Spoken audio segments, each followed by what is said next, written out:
Si vous nous rejoignez, merci de votre fidélité. Bienvenue, mesdames et messieurs. Voici les titres de votre journal. La Guinée va se doter d'une nouvelle politique nationale foncière. L'objectif est de sécuriser les terres et de moderniser leur gestion. Les réflexions sont en cours et devront aboutir à des réformes encore plus ambitieuses. On va en parler dans ce journal. La radio au féminin, les femmes journalistes de la radio nationale ont porté cette initiative durant plusieurs semaines. Leurs efforts sont couronnés de succès. Ils sont reconnus au cours d'une symbolique cérémonie à Conakry. Et puis les fidèles catholiques de Guinée sont arrivés sur le sanctuaire marial de Bofa. Ils auront parcouru plus de 150 km à pied. Ils vont maintenant se recueillir et prier pour la paix et pour la prospérité en Guinée. Nos équipes sont sur place. Voilà pour le sommaire. Bonsoir à tous. Tout d'abord, le Mali a rendu, vous le savez, un hommage solennel au général de corps d'armée Sadio Camara, ministre de la Défense, tombé au combat. La cérémonie a eu lieu ce jeudi 30 avril 2026 à Bamako en présence de plusieurs délégations étrangères et parmi elles une délégation guinéenne dépêchée par le chef de l'État et conduite par le ministre secrétaire général de la présidence. Un voyage pour soutenir le peuple malien dans cette épreuve et lui témoigner surtout la solidarité fraternelle de la Guinée. Adjudant-chef Abakar Kamanou. C'est un dernier hommage chargé d'émotion et de solennité. Au Mali, la nation pleure l'un de ses plus hauts responsables militaires. Le général Sadio Camara, ministre de la Défense nationale tombé au combat, a été conduit à sa dernière demeure en présence de plusieurs délégations officielles venues témoigner leur solidarité. Parmi elles, celle de la République de Guinée, dépêchée par le président de la République, son Excellence Mamadi Doumbouya, et conduite par le ministre secrétaire général de la présidence de la République, le général Amara Camara. Aux côtés du chef de la délégation guinéenne, figurait notamment le ministre des Affaires étrangères et des Guinéens établis à l'étranger, Dr Moussanda Kouyaté, un conseiller du chef de l'État ainsi que l'ambassadeur de la République de Guinée au Mali. Dans ce moment de recueillement, la Guinée a porté la voix de la compassion et de la fraternité. Par la voix de son chef de la diplomatie, le message du président Mamadi Doumbouya et du peuple guinéen a été transmis au président de la transition malienne, le général Assimi Goïta, ainsi qu'à l'ensemble du peuple frère du Mali. Nous sommes une délégation importante dirigée par le général Amara Camara, ministre secrétaire général de la présidence de la République de Guinée, composé de moi-même, le ministre des Affaires étrangères, de l'intégration africaine et des Guinéens établis à l'étranger, comprenant aussi monsieur le conseiller du président de la République et l'ambassadeur de la République de Guinée au Mali. Cette mission est envoyée par son Excellence Mamadi Doumbouya, président de la République de Guinée, chef de l'État, qui, dès les premières heures des événements qui se sont déroulés ici, avait pris contact avec son frère, le président Assimi Goïta de la République du Mali, pour lui dire que le peuple de Guinée est toujours du côté du peuple malien. Ceci n'a pas commencé aujourd'hui. Chaque fois que le Mali a été confronté à des situations difficiles, la Guinée a été là, vice-versa. Et cela a été rappelé. Et donc le président a insisté sur le fait que ces rapports de fraternité qui existent entre ces deux pays doivent être consolidés, sauvegardés. Et donc c'était une occasion de prouver cela. C'est pourquoi cette mission importante est arrivée, en plus des communications qui se sont déroulées entre les deux chefs d'État. Donc nous avons transmis le message de condoléances du peuple de Guinée au peuple malien. Et le président du Mali, le président de la transition, a répondu en nous demandant de transmettre à son frère d'armes, Mamadi Doumbouya, président de la République de Guinée, sa gratitude et ses remerciements fraternels. Au-delà des mots, c'est toute une nation qui s'incline. La Guinée réaffirme avec force son soutien indéfectible au Mali dans le silence du deuil. C'est aussi la voix de la solidarité africaine qui s'élève. Dans l'actualité encore, la Guinée vers l'élaboration de sa carte scolaire. L'enjeu est de parvenir à mieux répartir les écoles, les enseignants et les élèves sur l'ensemble du territoire national. Le lancement du processus a été présidé par le Premier ministre chef du gouvernement et c'est Abdoul Aziz Baldé qui nous parle de ce chantier qui devra garantir un accès plus équitable à l'éducation. Dans la dynamique de la modernisation de la gouvernance éducative, l'élaboration de la carte scolaire est indispensable. Depuis sa nomination à la tête de ce département, le ministre Alpha Bakar Bari s'engage à faire de cet outil un levier fondamental pour adapter l'offre éducative aux réalités démographiques et géographiques. Aujourd'hui, devant le Premier ministre chef de gouvernement, le processus d'élaboration de la carte scolaire est présenté par le directeur général du Bureau de stratégie et de développement. En Guinée, la carte scolaire ne se résume pas à un simple document administratif, mais un outil de pilotage stratégique qui conditionne l'accès au savoir pour des millions d'enfants. En effet, aucune nation ne peut réussir sa transformation économique et sociale sans un système éducatif inclusif, solide, équitable et performant. Ces dernières années, notre pays a réalisé des progrès importants. L'extension de l'accès à l'éducation, cependant, nous sommes confrontés à des défis majeurs. Pour relever ces défis, nous devrions impérativement améliorer la planification de notre système éducatif. C'est en cela que la carte scolaire constitue un instrument stratégique de planification et de pilotage du système éducatif. Le ministre Alpha Bakar Bari et Ismaël Nabé du Plan travaillent en tandem pour transformer la proximité géographique en égalité républicaine. En outre, la carte scolaire vise à planifier le développement des infrastructures scolaires en fonction des réalités démographiques. La carte scolaire que nous construisons aujourd'hui ne sera pas une simple cartographie descriptive. Elle sera un référentiel national unique, un outil de souveraineté décisionnelle. Elle permettra d'anticiper les besoins futurs. Elle sera une architecture de planification au service de l'équité territoriale et de la performance du système éducatif. Véritable instrument stratégique au cœur de la refondation du système éducatif. Le Premier ministre Amadou Ouriba salue l'effort du département en charge de l'éducation dans la réalisation de cet outil afin de bâtir une école équitable, moderne et accessible à tous. Cet exercice est très important. Un État qui n'est pas en mesure d'avoir les instruments lui permettant d'assurer une gouvernance cohérente de l'ensemble des secteurs qui relèvent de sa responsabilité ne pourra pas être efficace. Il y aura une déperdition des ressources et il y aura au fur et à mesure une insatisfaction de la population. C'est ce qui nous est arrivé pendant très longtemps. Et à la longue, vous avez des disparités, des inégalités qui sont pratiquement des déserts scolaires ou des déserts sur le plan de la santé. Parce que la carte scolaire de la République de Guinée, c'est une première étape parce que nécessairement, il nous faudra la carte sanitaire de la République de Guinée. Donc, vous déblayez le terrain pour que la carte sanitaire de la République de Guinée puisse être aussi conçue avec la même efficacité et la même rapidité. Indispensable à une gouvernance efficace du système éducatif, la carte scolaire s'impose comme un outil clé pour garantir une éducation accessible, équitable et de qualité pour tous. Merci à Abdoul Aziz Baldé. Je le dis également au sommaire en Guinée, la question foncière constitue un enjeu important en matière d'organisation et de gestion du territoire. Pour y répondre, le gouvernement mise sur une réforme ambitieuse, la future politique foncière nationale. Objectif, sécuriser les terres et moderniser leur gestion à l'horizon 2040. Maïmouna Bella Diallo, Isiaka Kamara. En Guinée, la question foncière constitue un enjeu majeur en matière d'organisation et de gestion du territoire. Pour y répondre, les autorités ont engagé une réforme à travers la présentation de l'avant-projet de la politique foncière nationale. Ce que ce document change dans la vie de la nation, c'est de permettre à la fois l'État de sécuriser ses domaines, c'est-à-dire légaliser les droits de l'État, mais aussi les droits des coutumiers.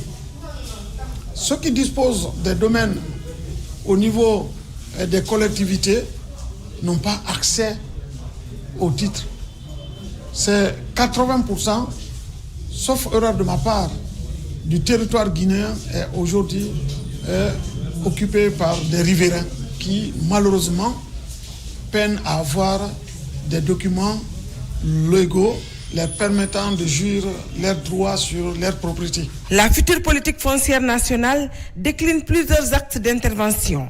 Objectif, faciliter l'accès à la terre, renforcer le cadre juridique et promouvoir une gestion plus moderne et transparente. Ici, dans le document de politique foncière nationale, il donne toutes des orientations sur lesquelles les conflits fonciers peuvent être diminués à travers la prise en compte des orientations dans le code foncier domanial qui sera révisé après l'adoption donc de cette politique foncière nationale. Dans les travaux entamés, l'interministérialité est extrêmement importante. Au ministère de l'Environnement, nous avons également démarré la réforme des aires protégées de la Guinée avec l'élaboration d'un code des aires protégées. Le ministère est représenté au niveau des travaux techniques et je pense que ce que nous avons déjà fait dans ce cadre-là va être pris en compte dans l'élaboration de cet avant-projet de loi. Elle prévoit également une meilleure organisation des mécanismes de gestion foncière avec un accent particulier sur l'accès équitable à la propriété, notamment à travers la facilitation de l'obtention du titre foncier pour les femmes. Les femmes ont droit à accéder librement aux terres comme les hommes, de contribuer au développement de notre nation. Elles ont aussi le même droit d'avoir les titres fonciers et faire en sorte que leur contribution à la vie de la nation soit hautement rehaussée. Sans vouloir peut-être anticiper sur d'autres lois qui vont être aussi revisitées ou élaborées. Il y a par exemple la loi réglementant le métier d'architecte, mais aussi des promoteurs communément appelés dans notre jargon les démarcheurs. Et on va professionnaliser ce secteur. Les gens vont avoir des cartes. Et il ne sera pas démarcheur celui qui le veut, c'est celui qui le mérite. À terme, cette réforme ambitionne de doter la Guinée d'un système foncier plus cohérent au service du développement économique et social. On en vient maintenant aux suites des travaux du Connected Africa Summit 2026 à Nairobi au Kenya. Le ministre Morana Souma a notamment été reçu par son homologue kenyan, ministre de l'Information, des Communications et de l'Économie numérique. Autre temps fort, la rencontre avec la Société financière internationale. Il s'agit de part et d'autre d'identifier des partenaires potentiels pour accompagner le développement du numérique et de certains opérateurs de téléphonie en Guinée. Envoyé spécial Marie-Angélique Bangoura.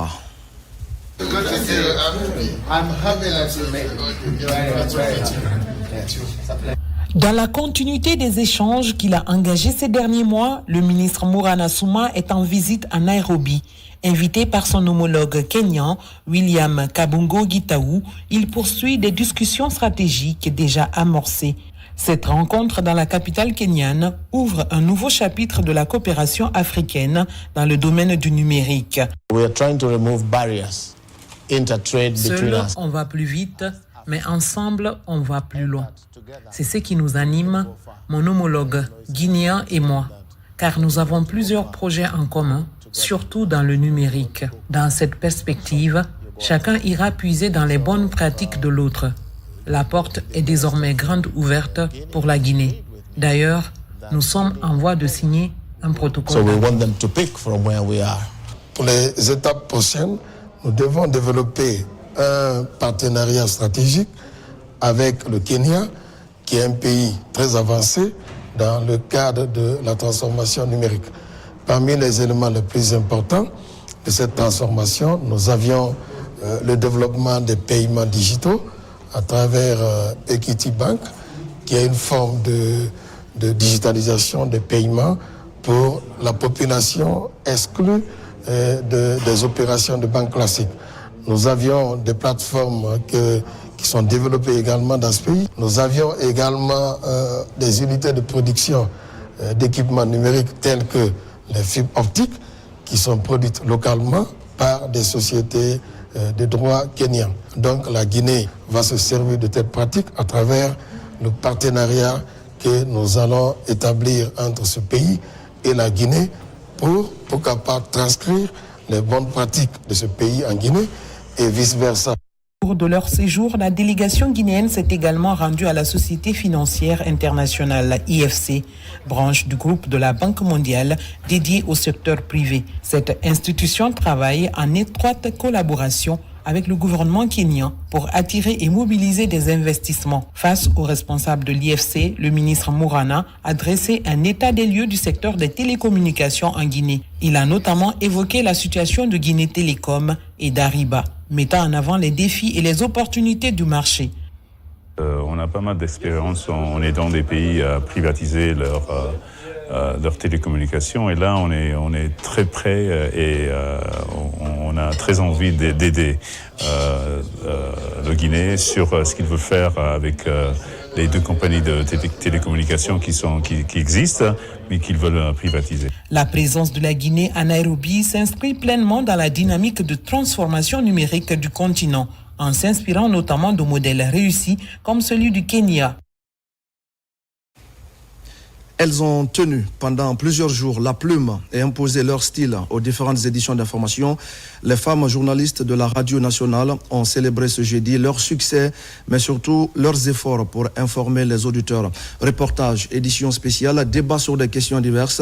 Ces femmes étaient aux commandes durant tout le mois de mars. Une cérémonie de clôture a donc mobilisé du beau monde ce matin à la RTG. Et c'est un reportage de Pascaline Yomalo. Depuis 2025, les femmes de la rédaction du journal Parler ont pris l'initiative de s'impliquer activement tout au long du mois de mars afin de contribuer à leur manière à la célébration de cette journée à travers des initiatives liées à la profession. Pour célébrer la femme forte qu'elles sont, cette cérémonie est organisée à leur honneur sous le thème « Femmes et réseaux sociaux, quelle responsabilité ?» Cette cérémonie de clôture s'est bien déroulée, nous avons été récompensés, nous avons eu des équipements femmes, réseaux sociaux, quelle responsabilité. Le sujet est d'actualité et les réseaux sociaux ont des avantages parce que ça vous permet d'avoir votre activité économique, ça vous permet de vous faire connaître, mais également il y a l'autre revers qui est vraiment la dépravation. Et comme nous sommes presque toutes sur les réseaux sociaux, c'était une occasion de débattre de ce thème pour que les femmes sachent comment se comporter. À travers cette initiative, vous avez envoyé un message puissant, celui de la compétence, celui de la confiance en soi, surtout celui de la capacité des femmes à occuper pleinement tous les espaces de décision et d'expression dans les médias. Vous avez également contribué à renforcer l'image de notre institution, une institution qui se veut moderne, inclusive et tournée vers l'avenir. Votre initiative démontre que le président, son Excellence Mamadi Doumbouya, a eu raison de mettre les femmes au cœur de son mandat. Au compte de cette deuxième édition, ces femmes ont bénéficié d'un accompagnement de la haute autorité de la communication, de la direction générale et du ministère. Il s'agit d'un poste téléviseur, d'une radio, des ordinateurs et tous les accessoires. Que les femmes de la RTG puissent se retrouver pour mettre en place une initiative telle que celle-ci, qui est la rédaction au féminin, montre que les femmes de la RTG et du ministère de la Communication, de l'Économie numérique et de l'Innovation sont inscrites dans ce processus-là et dans cette logique. C'est une initiative heureuse qui doit être encouragée et la HAC la soutiendra. Je suis heureux de voir que la presse est devenue jeune. Cette cérémonie a été marquée par des panels animés par des femmes du monde numérique. Un monde devenu aujourd'hui un espace d'impact et d'influence. La cérémonie s'est clôturée par une remise de trophées aux femmes du journal Parler et des satisfecits décernés à certaines personnalités pour leur contribution à la réussite de l'événement. Bravo donc à nos collègues de la Radio Nationale. Au terme du salon de l'entrepreneuriat féminin organisé par la cellule féminin Think Tank COP Guinée, l'heure est à la remise des satisfecits. Les récipiendaires se félicitent de la réussite de cet événement et remercient les autorités guinéennes pour l'appui fait aux femmes leaders afin de favoriser un développement inclusif et durable. Amadou Bailo Bari, Isiagasila. C'est un dîner gala organisé par la structure Think Tank COP Guinée à travers sa cellule féminin, entrepreneuriat féminin de Guinée. Objectif décerner des satisfecits à une centaine de femmes leaders pour encourager le leadership féminin tout en participant activement au développement socio-économique de l'Afrique. Nous rendons un hommage particulier aux 100 femmes les plus dynamiques de la Guinée et de l'Afrique de l'Ouest, que nous distinguerons ce soir.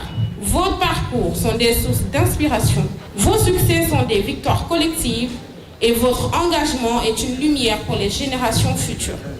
Exprimant leur satisfaction, ces récipiendaires se félicitent de la réussite de cette cérémonie qui couvre les échanges entre les femmes leaders de l'Afrique lors du salon de l'entrepreneuriat féminin de Guinée. C'est mon tout premier trophée et ça vient de la Guinée, c'est un honneur, c'est quelque chose qui sera gravé dans mon cœur pour toujours. Je remercie vraiment la Guinée pour cet honneur-là tout au long de mon parcours. Je suis heureuse. Ce genre de prix nous donne la force de continuer ce que nous bâtissons chaque jour et je dis merci à la Guinée. Les autorités guinéennes apprécient le déroulement de cet événement s'inscrivant en droite ligne avec le programme de développement Simandou 2040. C'est véritablement une distinction qui fait très chaud au cœur. Autour de moi, vous avez les postes les plus stratégiques sont occupés par des femmes. Pour rappel, à la direction générale de la Société des eaux de Guinée, au lendemain du 5 septembre, la plus haute autorité de ce pays et son équipe nous a investi d'une mission très noble qui est celle de rattraper un retard d'investissement de 25 ans. Au nom de Madame la Ministre, nous réitérons notre engagement vis-à-vis d'initiatives aussi importantes, surtout la célébration et l'accompagnement de femmes à fort potentiel. À noter que plusieurs femmes leaders venues du Mali, du Burkina et la Côte d'Ivoire et tant d'autres pays ont pris part à ce rendez-vous de Conakry où une centaine de femmes ont reçu de satisfecits dédiés par le féminin de Think Tank COP Guinée. Et puis, mesdames et messieurs, c'est un double signal qui traduit la volonté de renforcer à la fois l'attractivité médicale du CHU Donka et l'accès aux soins de qualité. Les travaux de construction de logements destinés à accueillir les experts en mission et les médecins spécialisés ont officiellement démarré. L'initiative vise à poursuivre le plan de modernisation de cet hôpital de référence, comme décrit dans le pilier 5 du programme Simandou 2040. Voici d'autres détails avec Tierno Ousmane Diallo et Tierno Marouf Ba. Au centre hospitalier universitaire de Donka, outre la modernisation de l'infrastructure, un autre pas vient d'être franchi. Cette structure de référence sera bientôt dotée d'un bâtiment pour loger le personnel spécialisé et les experts internationaux. Le projet sera réalisé dans l'enceinte de l'hôpital avec un délai d'exécution de 18 mois. Les bâtiments au départ étaient composés de 2 appartements par niveau, soit 4 x 2, 8 appartements au total. Au jour d'aujourd'hui, on a 8 appartements par niveau et puis multiplié par 5. Par ma voix, nous tenons à rassurer le maître d'ouvrage et les autorités à tous les niveaux que les travaux seront exécutés dans les règles de l'art suivant les cahiers des charges. Cette infrastructure moderne viendra offrir un cadre idéal pour le corps médical. Ce complexe qui intégrera des logements modernes et services de type hôtelier va créer un environnement optimal à l'excellence médicale. Le logement des hôtes que nous allons édifier sur ce site répondra donc à un double objectif. En premier lieu, il offrira d'abord un espace d'accueil professionnel, fonctionnel et confortable. En second lieu, il consolidera ensuite l'attractivité de Donka comme une destination de coopération médicale en Afrique de l'Ouest. À travers ce projet, nous faisons le choix clair d'investir dans notre capital humain en offrant un cadre de vie et d'accueil adapté aux spécialistes nationaux mais également aux experts internationaux. Après le lancement des travaux, le secrétaire général du ministère de la Santé s'est rendu à la maternité du CHU Donka pour s'enquérir de l'état d'avancement dans le processus d'ouverture de ce service. Il a apprécié les installations et pris note des derniers investissements à mener pour son ouverture. Un atelier national de validation des travaux sur l'état des lieux des filières bétail viande porcine s'est ouvert ce matin à Mamou. Cette rencontre organisée en prélude de la mise en place des organisations interprofessionnelles se veut un cadre qui regroupe les acteurs de ces filières pour une large représentativité au niveau national. Mamadou Paté Baldé. En Guinée, le ministère de l'Élevage, à travers la Direction nationale de l'alimentation et des produits animaux, est dans la dynamique d'interprofessionnalisation des acteurs de production de la filière bétail, viande et porcine. En prélude de la mise en place des OIP, les différentes parties impliquées dans ce processus se concertent à Mamou. Pour ce faire, je vous invite à attacher de l'importance au présent atelier en apportant votre expertise et vos contributions au compte de vos réalités afin de faciliter aux experts mobilisés, permettant au-delà de la constitution des organisations interprofessionnelles, l'impulsion d'une dynamique pour l'effectivité opérationnelle des futures interprofessions. Cette première démarche a permis pour un premier temps de procéder à un état des lieux de ces filières et la seconde a consisté à la validation et la restitution des résultats issus des travaux. Et il faut féliciter le consultant national, ce qui nous permet aujourd'hui de dire au PEDA qui nous a recrutés que sur la base de ce qui a été fait, nous sommes en mesure de respecter nos engagements. Financé par la Banque mondiale à travers le projet de développement de l'agriculture commerciale en Guinée, la rencontre offre une opportunité d'une large représentativité des acteurs dans la mise en œuvre des activités. Le ministère de l'élevage est résolument engagé à faire du secteur de l'élevage un levier de développement économique de notre pays et un moteur de croissance et de création d'emplois pour les jeunes et les femmes. Le gouvernement s'engage à accompagner cette dynamique. La réussite de la mise en place des OIP dépendra de la qualité du socle que nous poserons aujourd'hui. À l'issue des travaux, il sera priorisé les activités à entreprendre par filière afin de mettre en place un plan d'appui institutionnel à court, moyen et long terme au niveau régional et national. Et c'est ce qui va nous amener à parler du développement de la filière avicole nationale. Le gouvernement, à travers la Fédération interprofessionnelle avicole de Guinée, vient d'élaborer un plan d'action sous forme de contrat-programme. Il s'agit de soutenir la production locale de poulets de chair et de réduire significativement les importations de poulets surgelés. Falilou Diallo, Abdul Karifa Keita. Réduire la dépendance aux importations, encourager la production locale et valoriser le potentiel avicole guinéen, c'est le cheval de bataille de la Fédération interprofessionnelle nationale avicole. C'est dans cette optique que le gouvernement guinéen et la FINA se mettent en ordre de bataille pour élaborer un plan d'action sous forme de contrat-programme. Nous avons invité les fédérations régionales et les gros producteurs du pays. Nous avons discuté sur beaucoup de points, les stratégies, où nous avons élaboré un programme, puisque c'est un long processus, donc c'est une prise de contact aujourd'hui.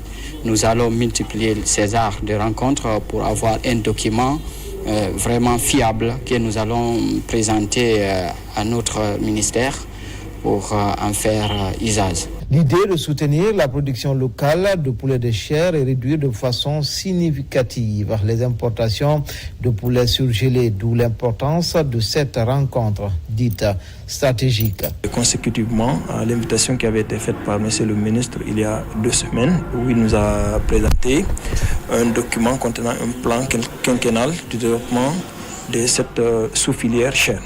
Donc nous avons répondu favorablement à cette invitation. Nous sommes venus, on a présenté le document, on en a discuté. Des points ont été retenus, certains ont été en quelque sorte réédités, améliorés, et des suggestions ont été faites pour que dans les prochains jours qu'on se réunisse en atelier. Ce conclave de Bentouraya constitue un cadre de concertation essentiel pour capitaliser les expériences des acteurs de terrain et formuler des propositions pertinentes adaptées aux réalités locales. Un autre sujet dans ce journal, c'est l'appui à la mobilisation des ressources intérieures et renforcement des corps de contrôle. Le programme Amérique poursuit son cours normal et ce jeudi justement, le 5e comité de pilotage s'est tenu avec au cœur des échanges l'examen de plusieurs réformes stratégiques. Parmi les priorités majeures, il y a la présentation et la validation du plan de travail budgétisé 2026. Les détails avec Mohamed Seyar Souma. Autour de la table, des structures à la fois de collecte et de contrôle des ressources intérieures. Les douanes et les impôts figurent à la bonne enseigne. Le programme Amérique œuvre à la performance de cette machine institutionnelle, profitable aux caisses de l'État. Un arrêt de quelques heures pour donner la parole à l'ensemble des parties prenantes. C'est le 5e comité de pilotage. Parmi les points à débattre, validation du plan de travail budgétisé annuel 2026. Nous ne pouvons pas continuer à mobiliser des ressources si la Cour des comptes également ne fait pas correctement son travail. Et pour mieux faire ce travail-là, il est bon qu'il puisse être doté de ressources et de capacités techniques suffisantes pour pouvoir certifier le compte de l'État. C'est voilà un peu ce qui a été décidé ce matin, en plus de la validation du plan de travail annuel 2026, qui est déjà mentionnant un peu cet appui-là également. C'est un projet qui appuie la gestion de finances publiques, domaine important pour la Guinée. Et l'Union européenne, nous sommes très fiers de notre fort partenariat de ce projet qui est mis en œuvre par Expertise France. Le programme Amérique vient consolider les réformes budgétaires. Le département de tutelle attache du prix à ses différents comités de pilotage. Objectif sur toute la ligne, disposer de ressources propres afin de concrétiser les politiques publiques. Au-delà de la validation de documents qui ont été soumis à l'appréciation des membres du comité de pilotage, c'est aussi définir des activités qui rentrent dans le cadre de la vision globale de mobilisation des ressources internes et d'appui au corps de contrôle. Notre pays est engagé dans de vastes réformes pour disons, apporter les ressources nécessaires au financement du programme de développement économique, social Simandou 2040. Concernant le programme Amérique, l'AFD et l'Union européenne ont tendu la main à la Guinée. Il sera clôturé en 2027, soit 48 mois d'exécution. Offrir des perspectives concrètes à la jeunesse guinéenne par la formation au métier de la cuisine et de l'alimentation. La 4e édition du programme Oser entreprendre en Guinée est lancée jusqu'au 13 mai prochain. 150 jeunes seront outillés aux techniques de la boulangerie et de la pâtisserie.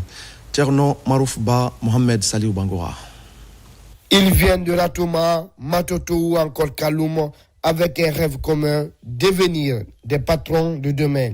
Pour cette 4e édition, l'ONG Univers Jeunes mise sur un secteur en pleine croissance, la boulangerie et la pâtisserie. Pendant plusieurs jours, ces apprenants vont s'immerger dans le secret de la farine et des levures. Un programme intensif où la pratique occupe une place centrale. C'est non seulement former les jeunes à aller vers l'entrepreneuriat, et on ne peut pas conseiller les jeunes à aller vers l'entrepreneuriat sans passer par la formation. Donc c'est pourquoi cette année, nous sommes partis sur la base de la formation en pâtisserie et boulangerie de 150 jeunes.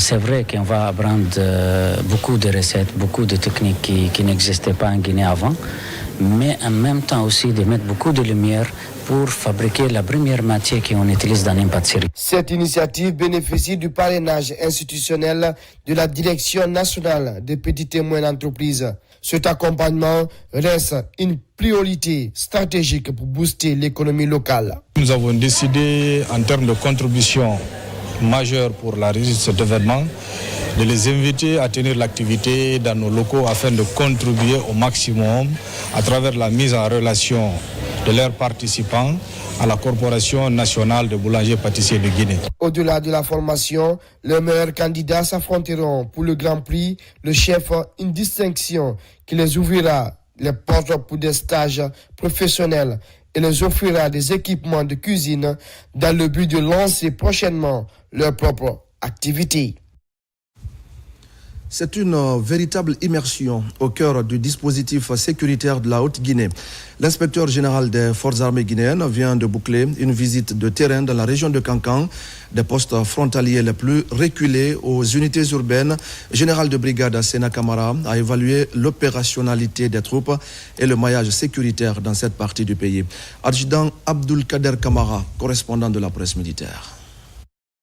Des casernes d'infanterie aux escadrons de gendarmerie, en passant par des bases tactiques de l'armée de l'air, le général inspecteur Sena Kamara a passé en revue l'ensemble du dispositif sécuritaire de la zone de Kankan. La mission a privilégié le contact direct avec le terrain. Objectif, s'enquérir des conditions de vie et de travail des troupes et s'assurer des conditions d'opérabilité du matériel. Marela aussi est très proche de la Sierra Leone, comme Sandenia. Donc vous êtes à des postes frontaliers. Ici, il faut travailler en parfaite harmonie avec la population civile. À cela, je vous demande l'amour entre nous, la cohésion totale. Serrez les coudes et resserrez les rangs derrière notre président, Mamadi Doumbouya.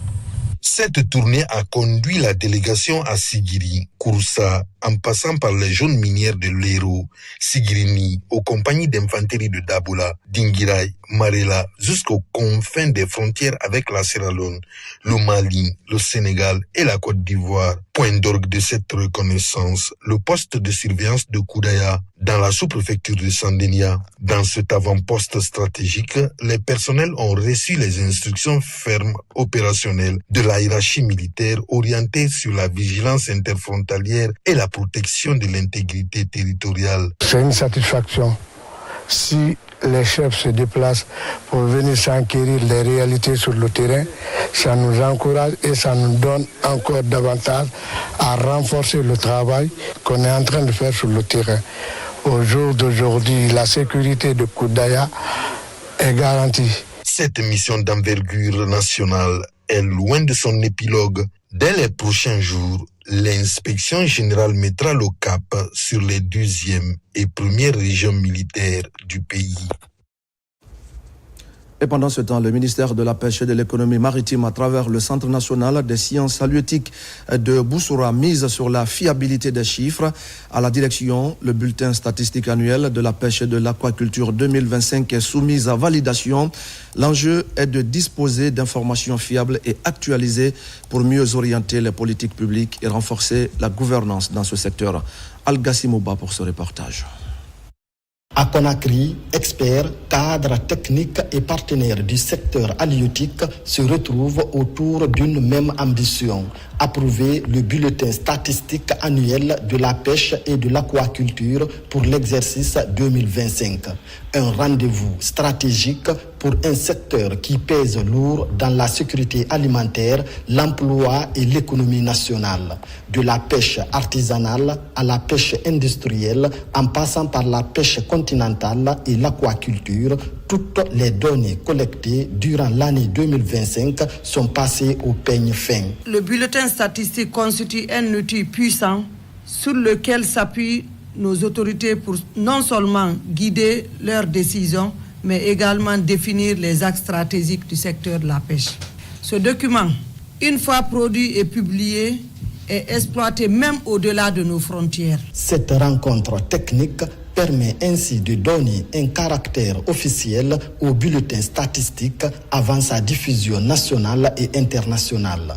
Une étape décisive qui traduit la volonté des autorités de faire de la pêche et de l'aquaculture un véritable levier de croissance durable et de souveraineté alimentaire pour la Guinée. C'est l'occasion de rassurer le CNSHB de l'accompagnement du département quant à la pérennisation de cette activité pour la mise à jour continue des données statistiques de pêche. Je voudrais donc vous inviter à vous impliquer dans vos travaux pour ressortir l'importance du volet de la pisciculture. À travers cet espace d'échange, il s'agit aussi de présenter la méthodologie utilisée dans la collecte et le traitement des données, d'analyser les indices de production et les impacts socio-économiques, mais surtout de vérifier la cohérence des statistiques avec les tendances observées ces dernières années.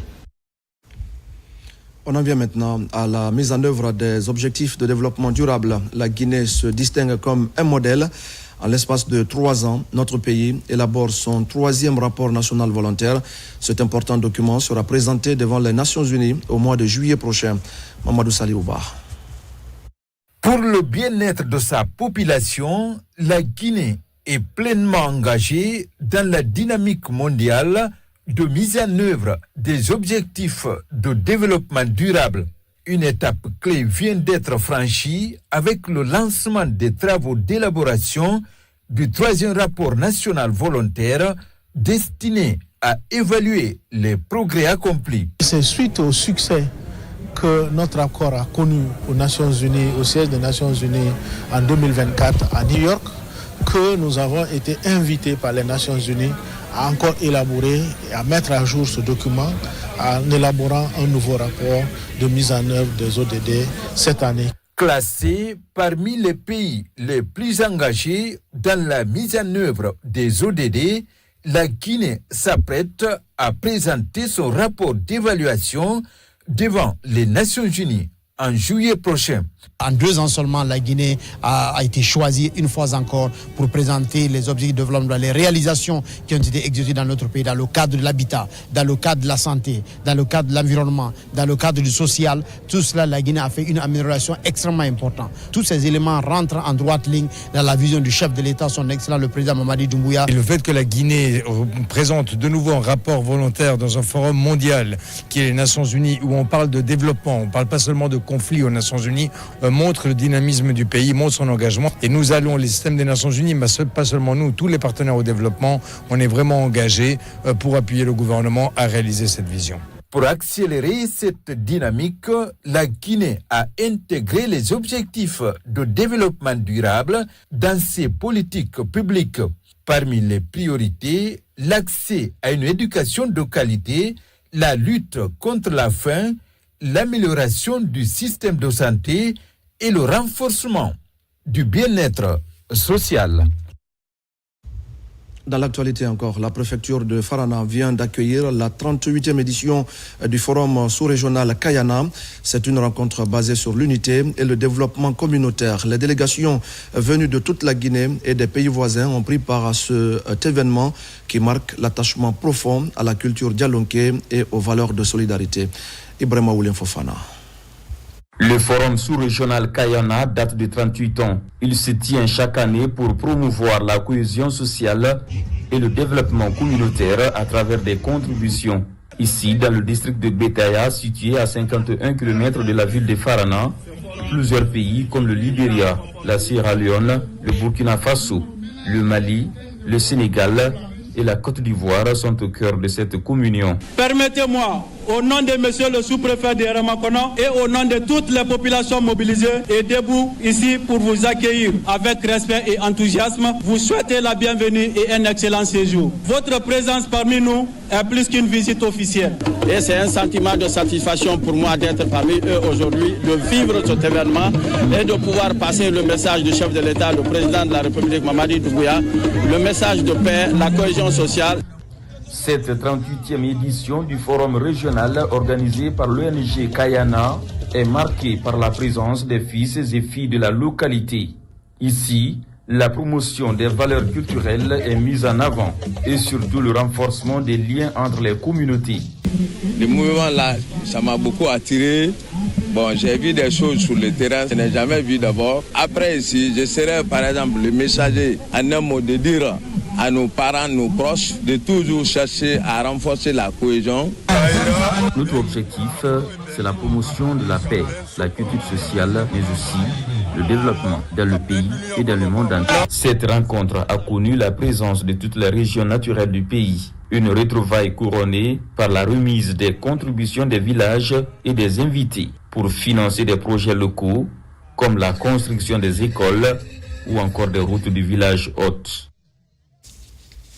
Dans le reste de l'actualité, la direction régionale de la santé de Conakry renforce ses capacités opérationnelles. Une cérémonie officielle de remise d'engins roulants et d'équipements s'est tenue ce mercredi à Conakry. Un investissement qui devra améliorer la surveillance épidémiologique, la riposte sanitaire et faciliter le travail pour les bénéficiaires. Yara Diallo. Renforcer la gouvernance sanitaire et les capacités opérationnelles, une priorité pour les autorités guinéennes. Une ambition soutenue par un partenariat avec Memisa Belgique en collaboration avec Enabel et l'Union européenne. Des équipements informatiques, du mobilier de bureau, des engins roulants ainsi que des salles de réunion rénovées et entièrement équipées sont remis aux bénéficiaires. Le programme PASGI, qui est un programme bilatéral entre l'Union européenne et la République de Guinée pour soutenir la marche vers la couverture sanitaire en Guinée. Ce soutien passe par un appui de proximité à la région de Conakry, notamment la commune de Matoto, mais aussi à la région de Zérékouré. Nous avons fait cette donation, c'est pour qu'on crée un cadre, un environnement favorable pour un meilleur travail pour les agents, mais aussi mettre à leur disposition la logistique nécessaire pour le renforcement du système de référence et contre-référence, assurer un meilleur transfert sécurisé des patients vers le niveau de référence. Cette initiative s'inscrit dans le cadre du programme d'appui au secteur de la santé en Guinée, PASGI. Les autorités sanitaires rassurent quant à l'utilisation optimale de ces acquis. Cette initiative mérite d'être saluée car elle traduit une volonté commune de moderniser notre système de santé, d'améliorer la qualité des services offerts aux populations et de renforcer les capacités opérationnelles des institutions sanitaires de notre capitale. Et pour la durabilité de ces enseignants, nous avons donné l'instruction ferme au nom de Madame la ministre de la Santé et des Hygiène publique de veiller sur leur législation judiciaire, mais aussi c'est faire en quelque sorte que leur traçabilité soit aussi là et aussi d'assurer leur entretien à tout moment. À travers cette action, le PASGI réaffirme son engagement à accompagner les institutions nationales pour une meilleure planification, une coordination efficace et une qualité accrue des interventions. Au même moment, le combat pour éradiquer les violences basées sur le genre se poursuit dans les communautés. À Boké, des agents en charge de la prévention dans les communes rurales ont été formés sur les stratégies de lutte contre ces pratiques. Une initiative qui vise à renforcer les compétences des participants afin de contenir les violences basées sur le genre récurrentes dans cette zone minière du pays. Younoussa Tawel Kamara. Il s'agit d'outiller ces agents techniques d'encadrement des différentes communes de la région de Boké aux concepts clés liés aux procédures de référencement des victimes de violences basées sur le genre dans la communauté. La maîtrise des outils et formulaires de référencement, le processus d'orientation des victimes vers les services appropriés et la mise en place d'un mécanisme de prévention et de gestion des cas de VBG sont entre autres thèmes enseignés. Dans le cadre de la mise en œuvre du PAGL 2, la gestion des cas d'exploitation et abus sexuels et de harcèlement sexuel, il est impératif de disposer au niveau des collectivités locales des mécanismes opérationnels fiables et traçables permettant la détection, le référencement et le suivi rigoureux des cas sensibles. Cette initiative de l'Agence nationale de financement des collectivités vise à impliquer les acteurs locaux dans la lutte contre ces pratiques néfastes dans les collectivités. Une manière pour ces acteurs d'assurer la démultiplication des procédures de référencement auprès de leurs points focaux. Pour la réussite de ces activités dans les collectivités de la région administrative de Boké, je vous invite donc à accorder une attention particulière à cette formation afin de comprendre le mécanisme pour le bien-être de nos populations et à faire preuve de disponibilité afin de capitaliser tous les acquis du présent atelier. À travers cette formation, les participants seront désormais capables de mettre en place un mécanisme de prévention et de gestion des cas liés aux violences basées sur le genre sous toutes les formes dans leurs localités respectives. Avant de poursuivre ce journal, le contenu de ce communiqué du mouvement syndical guinéen. Suite au communiqué du gouvernement reportant la commémoration du 1er mai, fête internationale du travail, à une date ultérieure, le mouvement syndical guinéen a rencontré le ministre de l'Emploi, du Travail et de la Protection sociale ce jour 30 avril 2026 au siège du département. À cette occasion, Monsieur le ministre a donné de larges informations sur les raisons très fondées du report des festivités, notamment la volonté ferme de son Excellence, Monsieur le Président de la République, d'accompagner le mouvement syndical et l'ensemble des travailleuses et travailleurs par des mesures concrètes visant à honorer celles et ceux qui se sont illustrés dans la lutte syndicale de notre pays. Il a, dans cette perspective, lancé un appel au mouvement syndical guinéen à toujours privilégier le dialogue, la concertation et l'unité d'action. En conséquence, le mouvement syndical guinéen invite toutes les structures syndicales à observer le calme et à se tenir prêts pour la célébration prochaine de la Journée internationale du travail sous la présidence d'honneur de son Excellence, Monsieur le Président de la République. Conakry, le 30 avril 2026, le coordinateur général El Hadj Amadou Diallo. Ils auront parcouru plus de 150 km à pied. Les fidèles catholiques de Guinée ont fait une entrée triomphale ce jeudi au sanctuaire marial de Bofa. À travers chants religieux et danses, ces fidèles expriment leur attachement à la foi chrétienne. Durant 4 jours maintenant, ils vont se recueillir et prier pour la paix et pour la stabilité sociale en Guinée. Notre reporter Ali Badara Kondé était lui aussi dans la procession.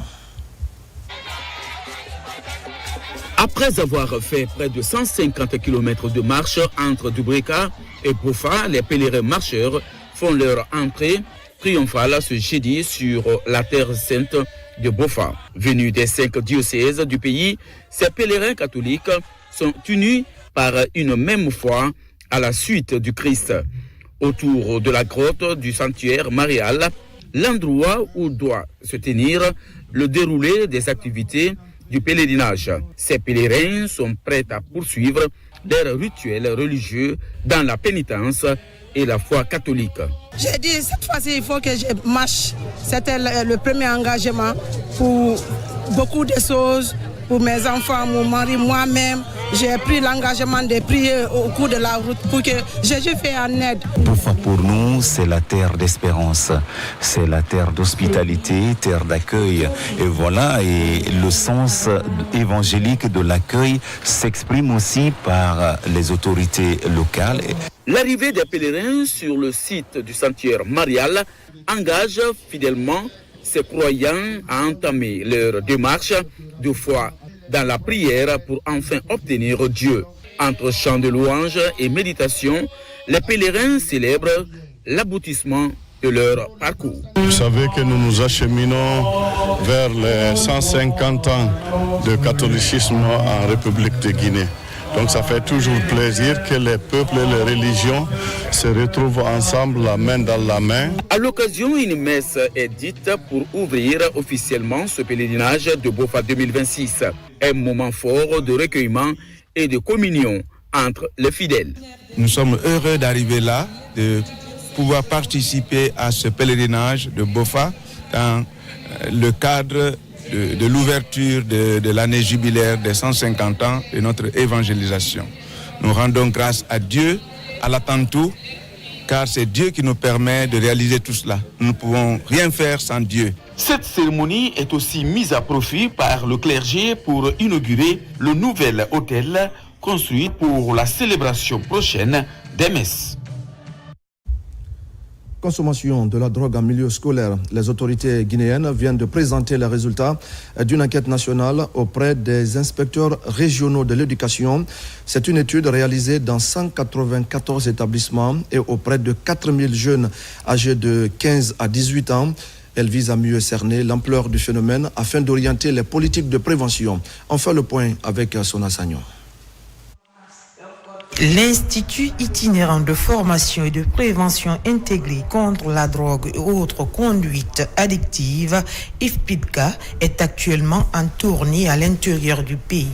Objectif, présenter aux inspecteurs régionaux de l'éducation les résultats d'une enquête nationale sur la consommation de substances chez les élèves du secondaire. Pas sans savoir que la drogue est l'une des menaces les plus probables qui pèsent sur la jeunesse de notre pays. Les résultats ont prouvé que la drogue se consomme dans nos milieux éducatifs. Donc ce qui est même déplorable. Et les recherches continuent pour que le pays soit doté de données fiables. L'enquête a porté sur un échantillon représentatif de 194 établissements scolaires à travers le pays. Au total, 4236 élèves âgés de 15 à 18 ans ont participé à la collecte des données, dont 43,8% de filles contre 56,92% de garçons. L'enquête a abouti à beaucoup de recommandations et de remarques. Et pour le moment, nous connaissons qu'au niveau des écoles, Il y a certains élèves qui se livrent dans des pratiques déviantes et ça entrave beaucoup leurs études. Il fallait une analyse approfondie, une comparaison, afin de permettre de ressortir quelque chose de potable, consommable pour la population non seulement, mais pour la jeunesse aussi. Ces résultats constituent désormais un outil d'aide à la décision. Ils permettront aux autorités éducatives et aux acteurs de la prévention d'adapter leur stratégie pour lutter plus efficacement contre la consommation de substances en milieu scolaire. La coordination internationale pour le développement de Télémélé vient de procéder à la remise du prix de l'excellence scolaire 2025. Cette année, l'honneur revient à Ibrahima Sori Diallo. Autorités et citoyens ont répondu massivement à cet appel de l'excellence célébré avec tous les honneurs. Mounir Bari, Amadou Lama Diallo. Après Mamadou Alou-Chérif en 2024, la CIDT perpétue la tradition. Chaque année, elle récompense les meilleurs élèves aux examens nationaux. Mais au-delà des résultats, c'est aussi un acteur engagé pour l'éducation locale qui est distingué comme porteur du prix. Je suis ému. Quand même, ça a été un grand plaisir. J'ai l'habitude d'être premier, mais cette fois-ci, ça m'a dépassé. Voir les jeunes, mes parents, l'école, l'amour que j'ai reçu et les félicitations, j'ai eu beaucoup de courage. Et ça ne cesse de m'encourager encore. Cette distinction attribuée à mon époux vient reconnaître un engagement sincère et durable en faveur de l'éducation.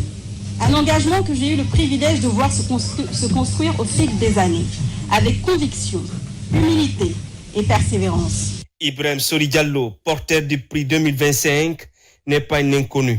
Membre actif de la CIDT, il œuvre depuis plusieurs années pour améliorer les conditions d'apprentissage à Télémélé. Construction d'écoles, équipements, les actions sont concrètes et les résultats suivent. L'excellence que nous célébrons ici n'est pas seulement celle des résultats académiques. Elle est aussi celle du parcours, de l'effort, de la persévérance et de l'engagement au service des autres. C'est plus qu'un honneur d'être choisi parce que, comme vous le savez, il y a des milliers de personnes qui s'investissent dans l'éducation pour œuvrer. Donc, je puisse avoir cette reconnaissance de la coordination internationale pour le développement de Télémélé et être désigné comme porteur du prix d'excellence scolaire, c'est une satisfaction énorme. Prochain rendez-vous en octobre 2026, objectif, célébrer à nouveau l'excellence et récompenser les meilleurs du bac, du BEPC et de l'entrée en septième année. Et voilà, mesdames et messieurs, c'est la fin de ce journal. Merci à vous de l'avoir suivi. Je vous retrouve demain pour d'autres actualités de la Guinée, notre paradis terre de richesse et d'innovation. Bonsoir à tous.